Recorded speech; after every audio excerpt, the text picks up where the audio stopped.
नमस्कार।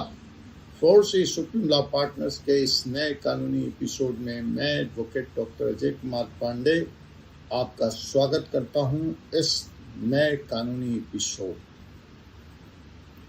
मामला देश की सबसे प्रीमियर जांच एजेंसी इन्फोर्समेंट डायरेक्टरेट प्रवर्तन निदेशालय शॉर्ट में ईडी का आतंक, ईडी का कहर आप सब लोग जानते हैं। 2014 से लेकर आज तक की राजनीति में अगर कुछ नहीं बदला तो वो है ईडी।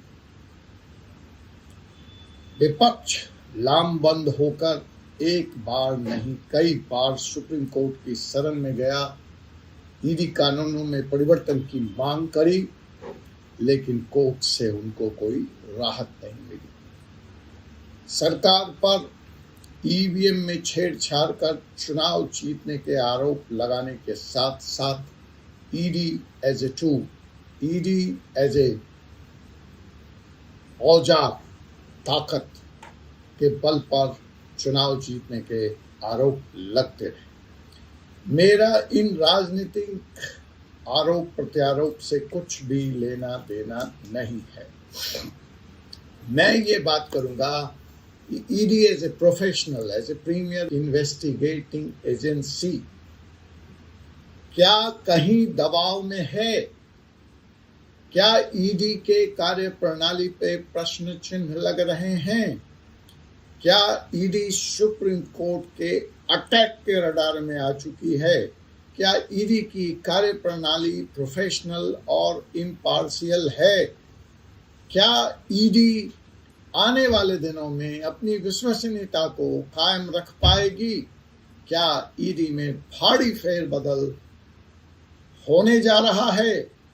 क्या सरकार ईडी के सही तरीके से काम न कर पाने के कारण कटघरे में खड़ी हो गई है?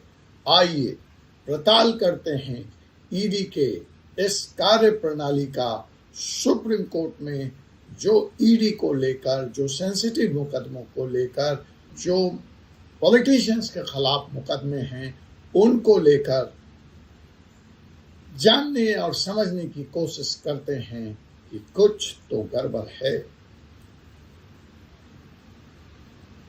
जिस वक्त सरकार संसद में अपना पीठ ठोक रही थी, सरकार के मंत्री राज्यसभा के पटल पर यह बयान दे रहे थे कि ईडी बहुत ही प्रोफेशनल और प्रीमियर एजेंसी है और विपक्ष का जो आरोप ईडी पे लगा है वो बेबुनियाद है, और सरकार ने एक लिखित प्रश्न के जवाब में यह बताने की कोशिश की या यह बताया कि जो बार बार आरोप लगते हैं ईडी पर कि ईडी राजनीतिक विद्वेष के तहत मुकदमे दर्ज करती है और कार्रवाई के नाम पर विपक्ष के नेताओं को सिर्फ तंग करती है और इसका कन्विक्शन रेट 0 है, किसी को सजा के अंतिम विकल्प तक ईडी नहीं पहुंचा पाती, यह एक राजनीतिक टूल, एक राजनीतिक हथियार बनकर रह गई है, तो सरकार ने इसका प्रति उत्तर देते हुए पुरजोर खंडन किया और यह कहा कि ईडी का कन्विक्शन रेट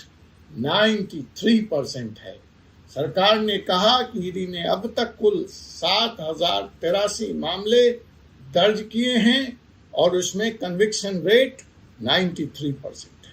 यही सवाल है, यही सवाल लेकर आया हूं कि जिस वक्त यह बयान संसद में सरकार दे रही थी, उसी वक्त सुप्रीम कोर्ट मनीष सिसोदिया को जमानत दे रहा था, यह कहते हुए कि पीएमएलए के सेक्शन 45 में जो बिल का प्रोविजंस है वो बहुत ही स्ट्रिंजेंट है, उसके 3 मापदंड हैं, लेकिन उन तीनों मापदंडों को फिलहाल दरकिनार करते हुए हम चौथा मापदंड इसमें जोड़ रहे हैं और वह है राइट टू स्पीडी ट्रायल का।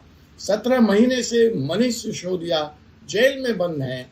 पिछली साल भी ईडी से पूछा गया था कि आखिर यह प्रकरण ट्रायल कब शुरू होगा, इसमें ट्रायल कब कंप्लीट होगा, तो ईडी ने कहा था कि यह 6 महीने में कंप्लीट हो जाएगा, लेकिन ईडी पूरी तरह से अपने इस आश्वासन को पूरा करने में विफल रही। और आज जब बिल की सुनवाई हो रही है मनीष सिसोदिया केस में, तो भी दूर दूर तक ट्रायल पूरा होने तो छोड़ दीजिए, शुरू होने के नामो निशान नहीं दिख रहे हैं।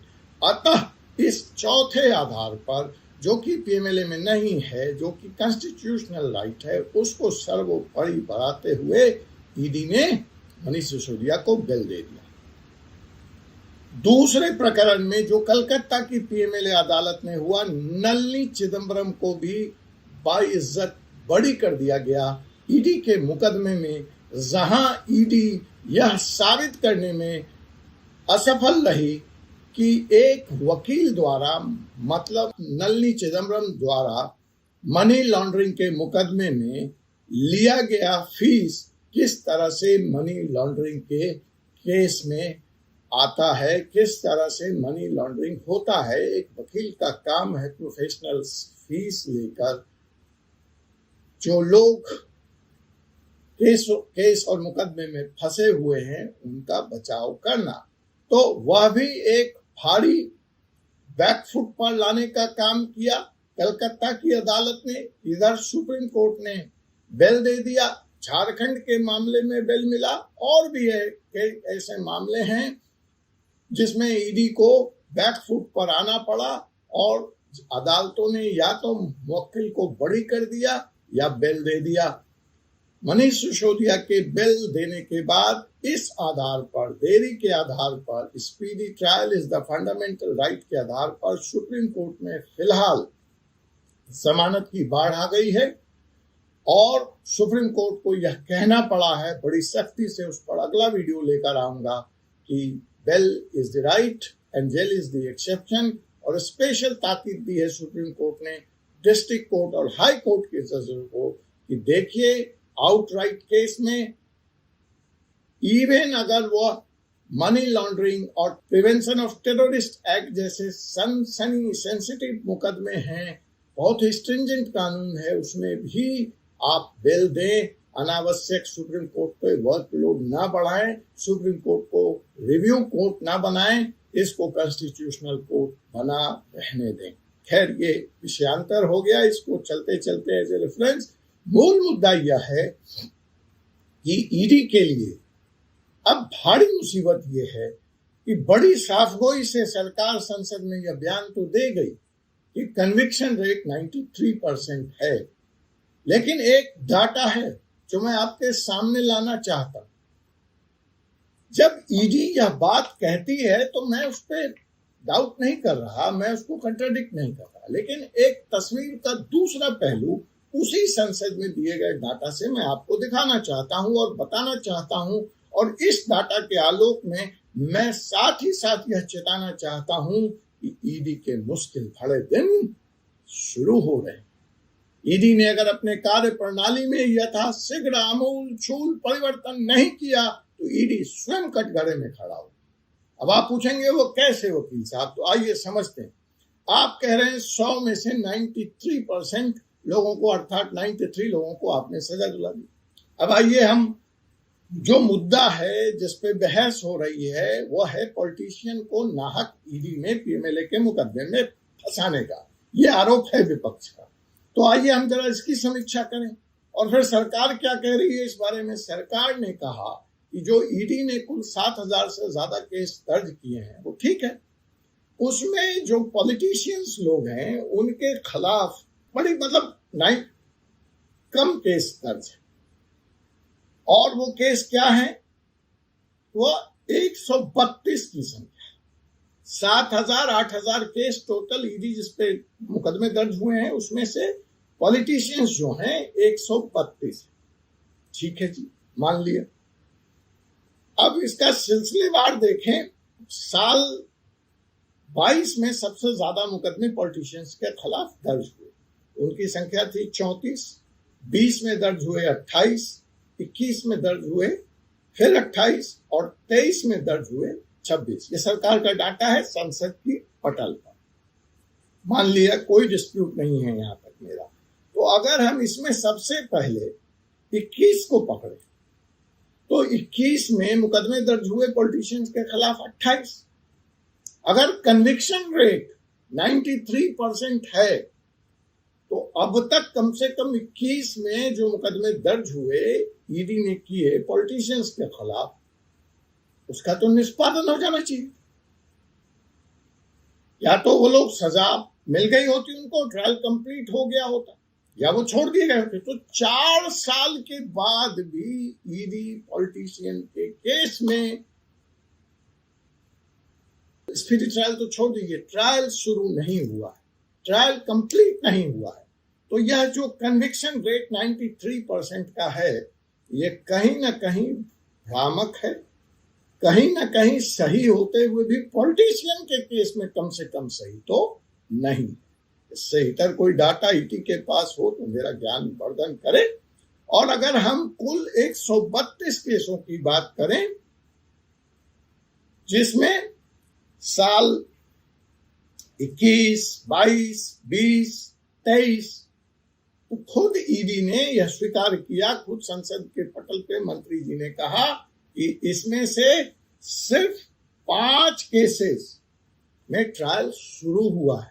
कंप्लीट करने की बात छोड़ दीजिए, 132 में से 4 साल बीत जाने के बाद सिर्फ 5 केसों में ट्रायल शुरू हो पाया है और सिर्फ 1 में कन्विक्शन हुआ है।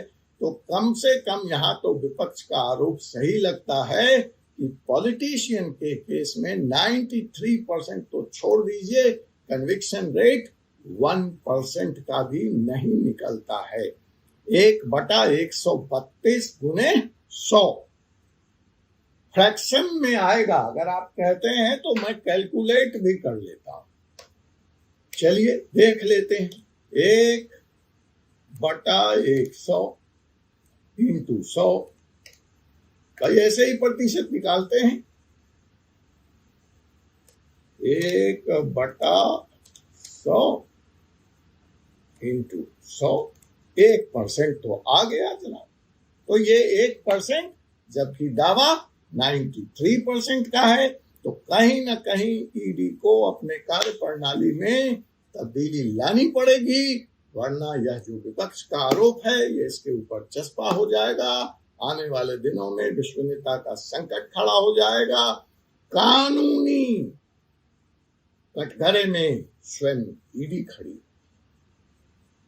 देश की प्रीमियर एजेंसी को न सिर्फ न्याय करते हुए न्याय करना होगा, बल्कि न्याय करते हुए दिखना भी होगा।